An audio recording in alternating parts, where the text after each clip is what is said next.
আসসালামু আলাইকুম। ২০২৫ সালের ষষ্ঠ শ্রেণীর অর্ধবার্ষিক এবং বার্ষিক পরীক্ষার প্রশ্নের ধরন এবং নম্বর বন্টন নিয়ে আজকে আমরা আলোচনা করব। বিষয় হচ্ছে তথ্য ও যোগাযোগ প্রযুক্তি। তথ্যীয় অংশ থাকবে, ব্যবহারিক অংশ থাকবে। দেখো, মোট ৫০ নম্বর থাকবে অর্ধবার্ষিক এবং বার্ষিক পরীক্ষার জন্য। দেখো, জাতীয় শিক্ষাক্রম ও পাঠ্যপুস্তক থেকে এটি প্রকাশ করেছে। এই যে তোমাদের মোট বিষয় হচ্ছে ১০টি। এই যে এই ১০টি। তো আজকে আমরা তথ্য ও যোগাযোগ প্রযুক্তি বিষয়টা দেখাবো। এখানে দেখো, এটি প্রকাশ করেছে ৪/২/২০২৫। একবার নতুন করে ২৫ সালে ফেব্রুয়ারি মাসের ৪ তারিখে।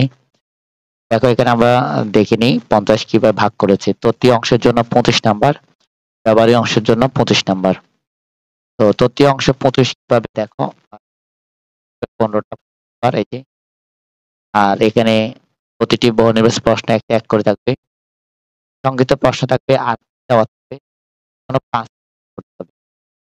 ৮ থেকে ৫টির উত্তর করতে হবে। একটা ২ করে ১০ এ আর এখানে ১৫ ২৫ হচ্ছে তৃতীয় অংশ অর্থাৎ লিখিত অংশ আরকি। আর ব্যবহারিক অংশে থাকবে ২৫ নাম্বার। এখানে ভাগ করেছে ১৫ আর হচ্ছে ৫ আর এই ৫ দেখো। তো প্রতিবেদন প্রণয়ন ৫ নাম্বার আর হচ্ছে ব্যাকরণ, অঙ্কন, পর্যবেক্ষণ এটা ১৫ নাম্বার। অর্থাৎ তোমাদেরকে একটা খাতায় প্র্যাকটিক্যাল খাতা যেটা বোঝো তোমরা সেটা আরকি। আর মৌখিক পরীক্ষা থাকবে ৫ নাম্বার। এই যে মোট ২৫ নাম্বার।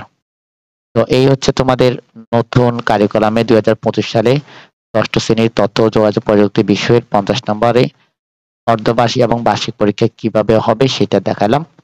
তোমাদের বন্ধুদের মাঝে ভিডিওটি শেয়ার করে দিবে। তোমাদের বার্ষিক পরীক্ষা মোট ৮ পরীক্ষা হবে। এই যে দেখো, তো আমরা তথ্য যোগাযোগ প্রযুক্তি দেখালাম। ভালো থাকবে, সুস্থ থাকবে। আল্লাহ হাফেজ।